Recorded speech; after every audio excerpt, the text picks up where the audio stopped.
Tucker Carlson's White Power Hour had a guest on. His name was Jesse Kelly, and he said on this show, "We need a military full of type A men who want to sit on a throne of Chinese skulls."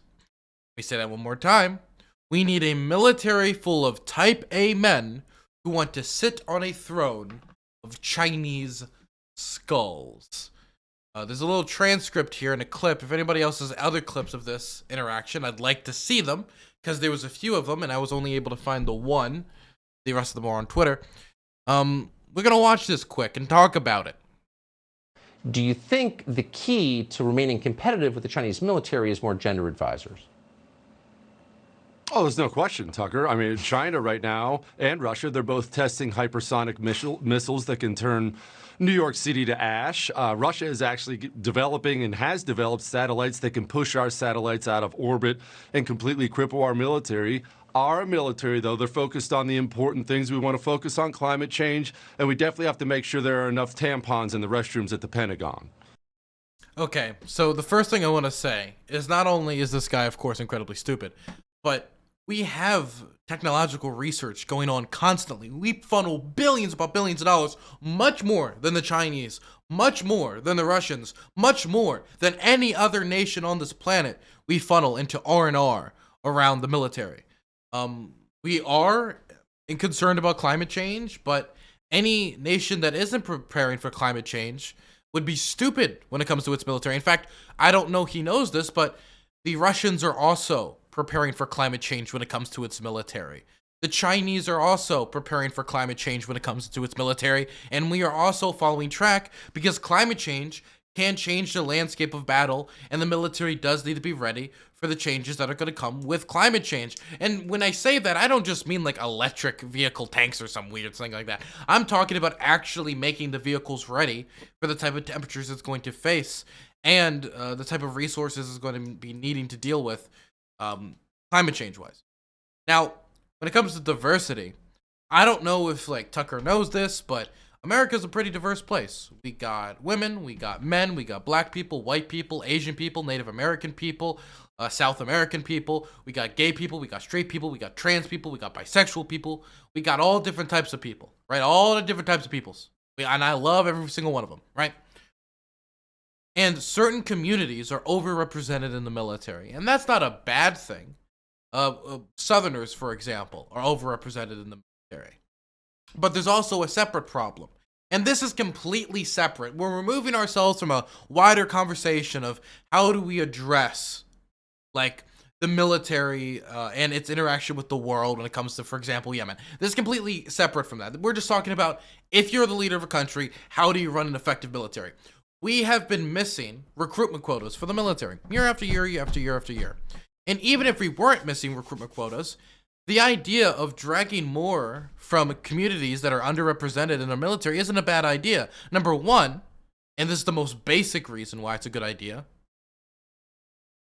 it's not bad to have a larger pool of people to pull from. If more black people and Asian people and gay people and women are interested in joining the military, you've got a bigger recruitment pool.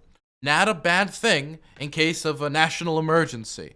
Say there was some giant national disaster or we're invaded or something, who knows, right? That's one thing. Second thing, diversity has on many occasions been a strong, resource for the United States when it comes to combating wars. A lot of people like to say that homogeneous, I forget the exact word, but basically societies made of a certain race, of a certain language, of a certain people, they're the most effective fighting forces because they fight in unity, right? There's been many times that American diversity has actually helped a war effort. I'll just give one example. One example has to do with I won't even attempt to pronounce it. One example has to do with the Wind Talkers.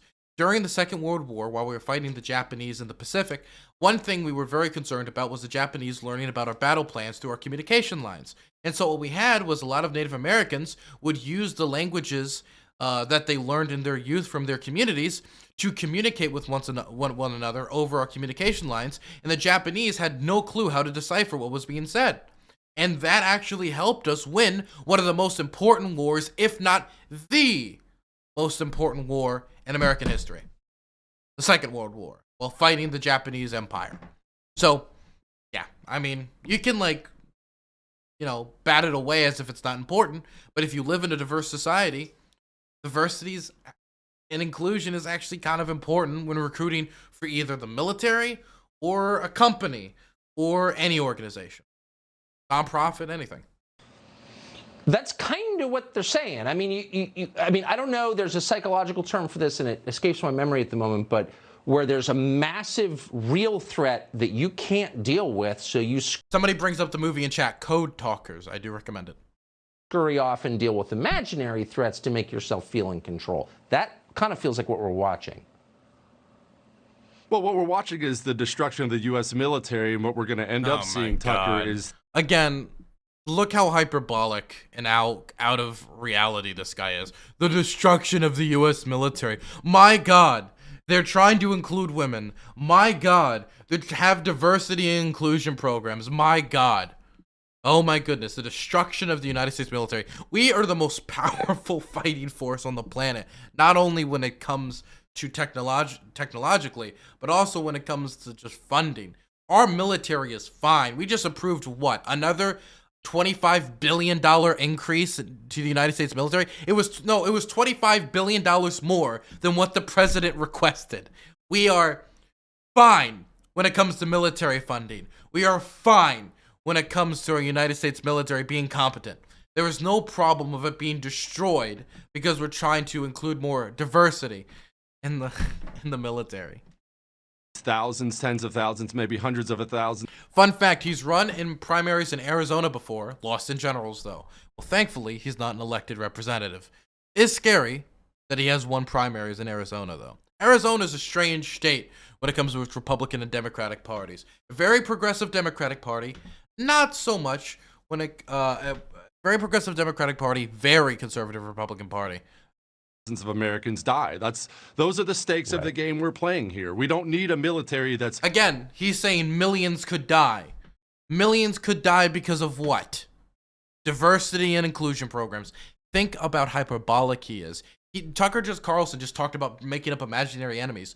They were doing it live on Fox News. Not to even talk about Tucker Carlson's history of making up imaginary histories. For example, in his long-form documentary about January 6th, saying that the federal government orchestrated the whole January 6th riots, the whole January 6th insurrection. I covered that on a separate video if you guys wanted to check that out on my YouTube channel, DylanBurnsTV on YouTube.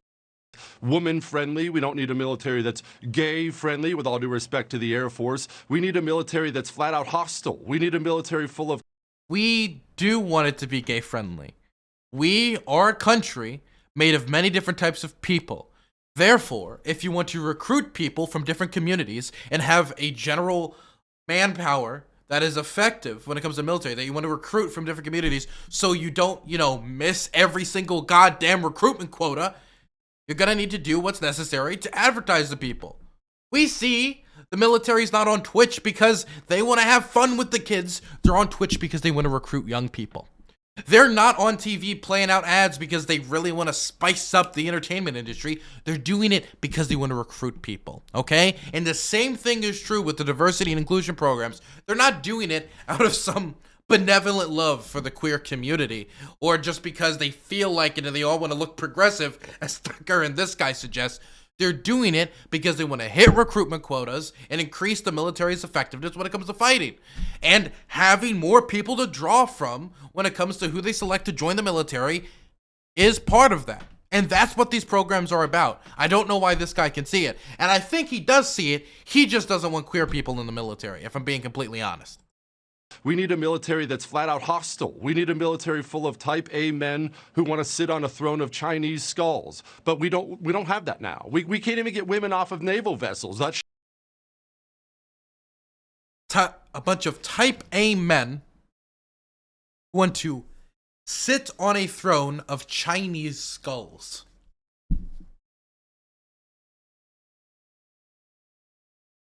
I get what he's saying. But if we had, let me just imagine this for a second. Let's What do you think the standard would be if there was a Chinese general or politician that went on TV and said, we need soldiers that are ready to sit on piles of American bodies? Tucker Carlson would be playing that on loop, saying, look at them. They're ready to come and kill you. They're ready to come and hate you. They hate you. They don't think you're human. But then Jesse Kelly says it. Prime Times, Fox News, one of Fox's most popular program, Tucker Carlson Show. Nobody's talking about it. There's a few Twitter threads. Not making any headlines. Now, to be fair, this guy isn't an American politician. He's just an American candidate. If you go to the man's Ballotpedia, it is, I lost, I lost, I lost, I lost. Again and again and again, okay? He lost in 2010, and he lost in 2012. And he will continue to lose. You keep going down, it's nothing but losses. So, putting that aside, let's see if there's anything left that he says. Should be step one, but most of them are already pregnant anyway. Most of the women are already pregnant anyway. Brilliant. Remember, Tucker Carlson supported the candidate Donald Trump, who supposedly said he supported maternity leave before doing nothing on maternity leave. But Tucker Carlson is not new to dehumanizing his political opponents or minority groups or anything like that. In fact, let's see if I can get this audio. See if I can find it. Tucker Carlson, where is it? Was this it? I think this might be it. Well, I don't have the audio here. I'll just have to read it to you, even though I think it was with the Independent. Whatever. I'll just read it out to you.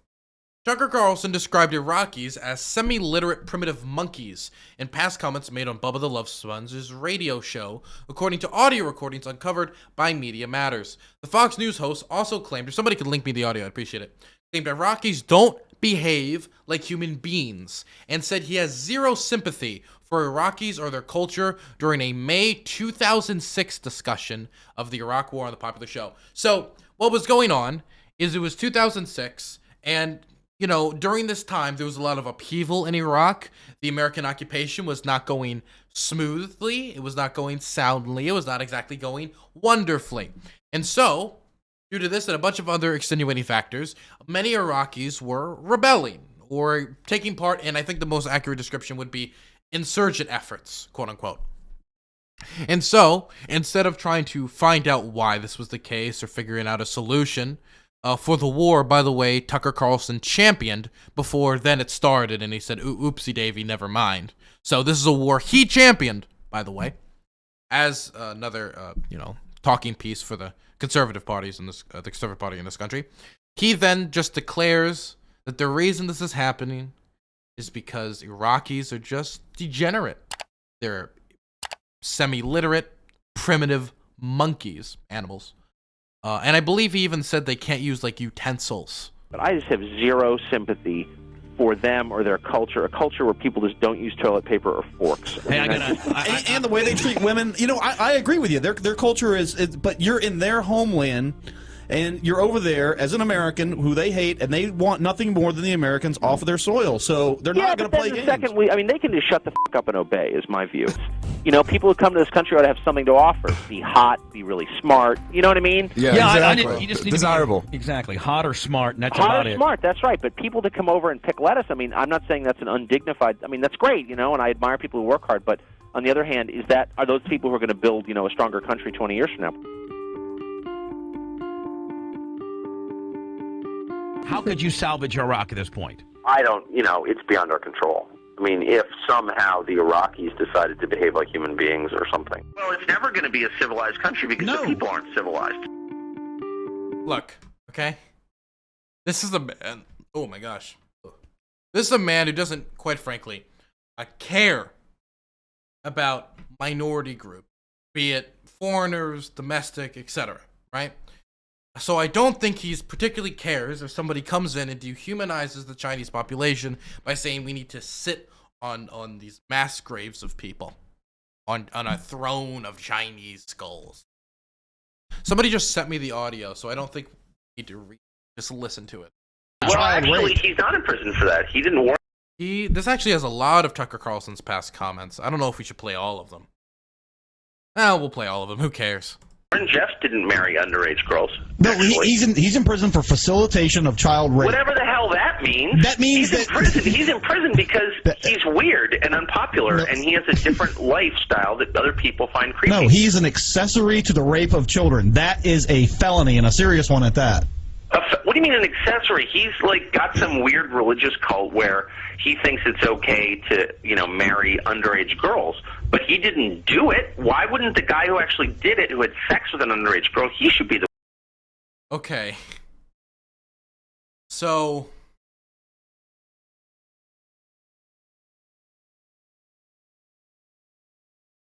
I was just looking for the Iraqis clip. I was not expecting to stumble upon this clip. Now, I've talked at length about Roy Moore, Alex Jones, Matt Gaetz, Donald Trump, and all these different people's ties to like pedophilia, Ted Nugent, Kid Rock, and like all these people on the conservative movement, and how the QAnon movement and their ties to pedophilia, while also being the biggest like warriors against pedophilia. I think we might have just stumbled upon another one of those clips. I don't know for sure, though. I have to go check the source after this. Or find the full context, even though I don't think there's much context that can make this better. The one who's doing life. The rapist in this case has made a lifelong commitment to live and take care of the person. So it is a little different. I mean, let's just be honest about it. He's not accused of touching anybody. He is accused of facilitating a marriage between a 16-year-old girl and a 27-year-old man. That's the accusation. That's terrible. He facilitated child rape because children can't consent. And when you're facilitating that marriage, what do you think is going to happen? What they're calling felony rape. But in our state, that's bullshit. I'm sorry. Now, this guy may be a total maybe a child rapist. I'm just telling you that arranging a marriage between a 16-year-old and a 27-year-old is not the same as pulling a stranger off the street and raping her. That's bullshit. You know what, in my brief experience, what gets women going is arguing with them. Really? Yeah. Brand, I never use that. It's true. You debate politics with a woman and just go, just full-blown out there, especially feminism. If you're talking to a feminist and she's giving you, men really need to be more sensitive and this, actually men don't need to be more sensitive. You just need to be quiet and kind of do what you're told. And lighten up a little bit, bitch. They love it. Alexa Stewart, we run into her all the time. She seems Cunt. awful. Yeah, she is awful. They're very cunty. She seems extremely I like cunty. to hear that word out of. Oh yeah, I stepped over me. She seems what? Now go ahead. She just does seem a little cunty. Yeah, I mean, you said it. I'm just agreeing with you. I don't. Okay, can we get on to the actual Iraqis comment? This is making me uncomfortable. I just wanted that one. I just wanted that one. Anyway, that's gonna be enough today. I'm gonna see you guys tomorrow, hopefully.